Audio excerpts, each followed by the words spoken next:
Hey guys, welcome to another episode of Comical Advice. I'm Matt, and today's episode is going to be a movie spotlight of Captain America 2: The Winter Soldier. Now, throughout this spotlight, what we're going to do is take a look at the characters that were introduced in the film, and then go ahead and take a look at their first comic book debut. This will give you, the collector, a better idea of which comic books to add to your collection.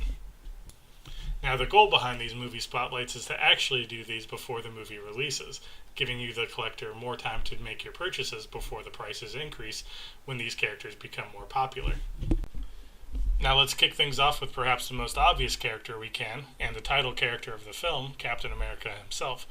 Captain America first debuted in Captain America Comics #1 back in 1941. This Golden Age comic probably is outside most of our price ranges, having recently sold at auction for over $343,000. However, if you have a copy, good for you, and if you can afford a copy, even better. Samuel L. Jackson also reprises his role as Nick Fury in this film. Nick Fury first debuted in Sergeant Fury and his Howling Commandos. The Silver Age comic also costs quite a bit, having recently sold for over $10,000. However, you can find low-grade copies for as little as $500 on eBay. Scarlet Johansson once again joins the cast as Black Widow. Black Widow first joined us in the Silver Age in Tales of Suspense number 52 and can still be found relatively cheap considering it's a Silver Age comic. I'd always suggest checking your local comic book store for a great deal, but you can find it online for as little as $100. Also rejoining the cast is Robin from How I Met Your Mother, or Kobe Smulders. She's playing Maria Hill, a little-known S.H.I.E.L.D. agent in the comic universe. You can still pick up her first appearance in the New Avengers #4 relatively cheap.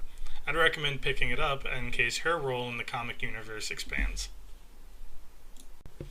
Dr. Arnim Zola also joins us again in this film in what might be a more familiar form to comic book fans. You can find his first comic debut in Captain America 208. Like other comics mentioned in this series, I'm not sure how far his future roles will have, but you can still pick one up to add to your collection relatively cheap. Now, perhaps even more interesting are the new characters being introduced in the film, most notably being Anthony Mackie playing the Falcon. Now, Anthony Mackie's already commented that he's signed a multi-movie contract deal as Falcon and will be reprising the role in future films.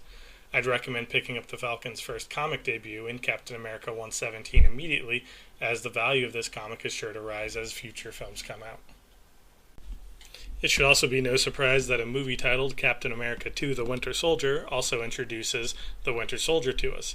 Now, the Winter Soldier is a relatively new character to the Marvel Universe, first being introduced in 2005 in Captain America Volume 5, Issue 6. I'd recommend picking up this comic immediately, as the actor Sebastian Stan, who plays Winter Soldier, has signed a 9-movie deal with Marvel.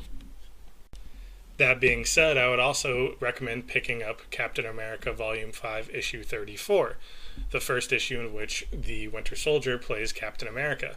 Chris Evans, who typically plays Captain America, has his final movie coming up, and it's unclear at this time if he'll be reprising the role in future films. Now, two minor characters introduced in the film are Agent 13, played by Emily Van Camp, and Batroc, played by George St. Pierre. You can find both of these characters also introduced in the same comic in the Marvel Universe in Tales of Suspense number 75. You can find this comic relatively cheap for a Silver Age comic, going less than $100. I'd recommend picking one up if you have the money, as who knows how these characters' roles will expand in future films. Now, another new face to the franchise is that is Frank Grillo playing the role of Brock Rumlow. Now, savvy fans may be more familiar with Brock Rumlow's alias, Crossbones. Now, the movie teased that we'll be seeing Brock Rumlow, or Crossbones, again in the future.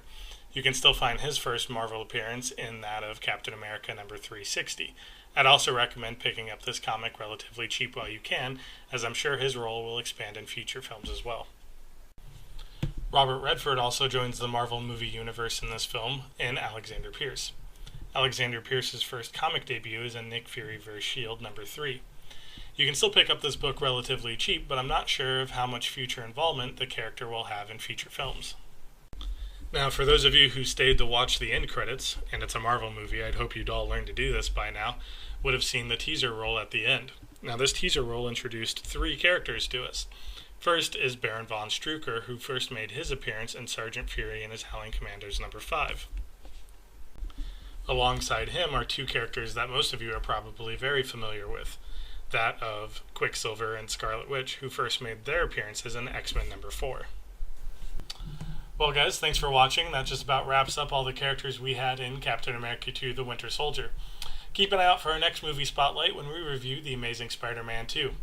As always, if you have any questions, feel free to leave them in the comments below, and I'll see you next time. Thanks guys.